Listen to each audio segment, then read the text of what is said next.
ಮಂಗಳೂರಿನ ಸ್ವರೂಪ ಅಧ್ಯಯನ ಕೇಂದ್ರದ ವಿದ್ಯಾರ್ಥಿನಿಯಾದ ಬಾಲಕಿ ಆದಿ ಸ್ವರೂಪ ಜುಲೈ 19ರಂದು ನಡೆಯುವ ಎಸ್ಎಸ್ಎಲ್ಸಿ ಪರೀಕ್ಷೆಗೆ ಸಂಪೂರ್ಣ ತಯಾರಿ ನಡೆಸಿದ್ದು, ಈ ಕುರಿತು ಮಾಧ್ಯಮಗಳೊಂದಿಗೆ ಮಾಹಿತಿಯನ್ನು ಹಂಚಿಕೊಂಡಿದ್ದಾಳೆ. 10ನೇ ತರಗತಿಯ ಸಂಪೂರ್ಣ ಪಠ್ಯವನ್ನ ಚಿತ್ರಗಳಲ್ಲೇ ಬಿಡಿಸಿರುವ ಆದಿ ಸ್ವರೂಪ ಇಂಡಿಯಾ ಬುಕ್ ಆಫ್ ರೆಕಾರ್ಡ್ಸ್ನಲ್ಲಿ ದಾಖಲೆಯನ್ನ ಬರೆದಿದ್ದಾಳೆ. 6 ವಿಷಯಗಳನ್ನು ಕೇವಲ A4 ಗಾತ್ರದ 8 ಹಾಳೆಗಳಲ್ಲಿ ಸಂಗ್ರಹ ಮಾಡಿದ್ದಾಳೆ. ಈ ಕುರಿತು ಸಾಧಕಿ ಆದಿ ಸ್ವರೂಪ ಮಾತನಾಡಿದ್ದು, ಸ್ಮರಣ ಶಕ್ತಿಗೆ ಹಾಗೂ ಮೆದುಳು ಚುರುಕಿಗೆ ಚಿತ್ರಗಳು ಸಹಕಾರಿಯಾಗುತ್ತೆ. ಇದು ವಿಜುವಲ್ ಆರ್ಟ್ ಮಾದರಿಯಾಗಿದೆ. ಇತರ ಮಕ್ಕಳಿಗೂ ಮುಂದಿನ ದಿನಗಳಲ್ಲಿ ಪ್ರಯೋಜನವಾಗಲಿದೆ. ಇತರ ಮಕ್ಕಳಿಗೆ ಪ್ರೇರಣೆಯಾಗುವ ನಿಟ್ಟಿನಲ್ಲಿ ಈ ದಾಖಲೆ ಮಾಡಿದ್ದೇನೆ ಅಂತ ಹೇಳಿದ್ಲು.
ಇದರ ಚಿತ್ರದ ಔಟ್ಲೈನ್ಗಳು ನಾನು ಎಜುಕೇಷನ್ನ ಪ್ರಾಬ್ಲಮ್ಸ್ ಬಗ್ಗೆ ಹೇಳಲಿಕ್ಕೆ ಮಾಡಿದ್ದೆ.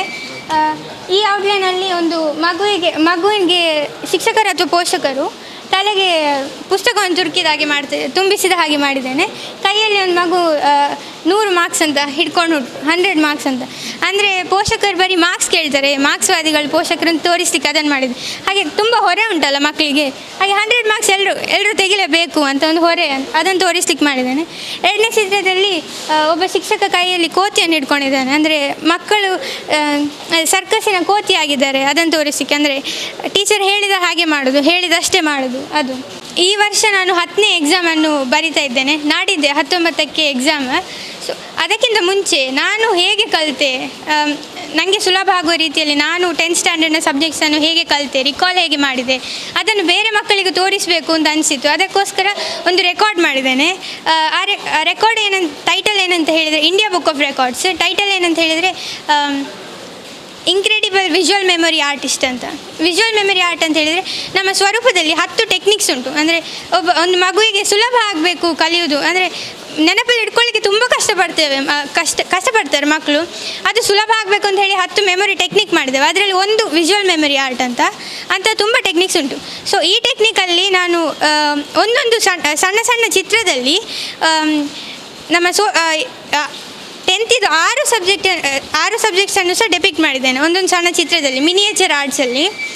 ಸೊ ಇದರಿಂದ ನನಗೆ ಏನಾಗ್ತದೆ ಅಂದರೆ ರಿಕಾಲ್ ಮಾಡಲಿಕ್ಕೆ ಸುಲಭ. ಒಂದು ಗ್ಲಾನ್ಸ್ ಮಾಡಿಕೊಂಡು ಹೋದರೆ ಆ ಚಿತ್ರ ನೆನಪಲ್ಲಿರೋದು ಜಾಸ್ತಿ. ಅದು ನಾನೇ ಮಾಡಿದ ಚಿತ್ರ ಅಂತ ಆದರೆ ಬೇಗ ನೆನಪಿರ್ತದೆ ಅಂತ ಹೇಳಲಿಕ್ಕೆ ನನಗೆ ಸುಲಭ ಆಗ್ತದೆ. ಮಕ್ಕಳು ಹಾಗೆ ಮಾಡ್ಬೋದು. ಈಗ ನಾನು ಒಂದು ತಿಂಗಳಲ್ಲಿ ಇಡೀ ಪೋರ್ಷನನ್ನು ಮುಗಿಸ್ಬೋದು. ನಾನೊಂದು ರೆಕಾರ್ಡ್ ಮಾಡ್ತೇನೆ ಮುಂದೆ, ಒಂದು ದಿನದಲ್ಲೇ ನಾನು ಪೋರ್ಷನ್ ಮುಗಿಸ್ತೇನೆ ಅಂತ, ಚಿತ್ರದ ಮೂಲಕ ಮಕ್ಕಳಿಗೆ ಸುಲಭ ಆಗಬೇಕು ನೆನಪಿಟ್ಕೊಳ್ಳಿಕ್ಕೆ ಅಂತ. ಈಗ ನಾವು ಎಕ್ಸಾಮಲ್ಲಿ ಕೂತ್ಕೊಂಡಾಗ ಒಂದು ಏನಾದರೂ ಕ್ವಶನ್ ಇದ್ದಾಗ ನಮಗೆ ಸೆಂಟೆನ್ಸಿಗಿಂತ ಜಾಸ್ತಿ ಕಣ್ಣಿಗೆ ಕಾಣೋ ಚಿತ್ರ ಬೇಗ. ಅದಕ್ಕೆ ನಾನು ಚಿತ್ರ ಮಾಡಿದಾಗ ನನಗೆ ಒಂದು ಕ್ವಶನ್ ಓದಿದ ಕೂಡಲೇ ಚಿತ್ರ ನಾನೇನು ಅದಕ್ಕೆ ಮಾಡಿದ್ದೆ ಅದು ಬೇಗ ನೆನಪಾಗ್ತದೆ. ಸೊ ಹಾಗೆ ಸುಲಭ ಆಯಿತು ಚಿತ್ರ ಮಾಡಲಿಕ್ಕೆ. ಸೊ ಇಡೀ ಒಂದು 31 x 21 ಇಂಚಸ್ ಬೋರ್ಡಲ್ಲಿ 6 ಸಬ್ಜೆಕ್ಟ್ಸ್ ಮತ್ತು 10 ಟೆಕ್ಸ್ಟ್ ಬುಕ್ಕನ್ನು ಕಂಪ್ಲೀಟಾಗಿ ಹಾಕಿದ್ದೇನೆ ಚಿತ್ರದ ಮೂಲಕ.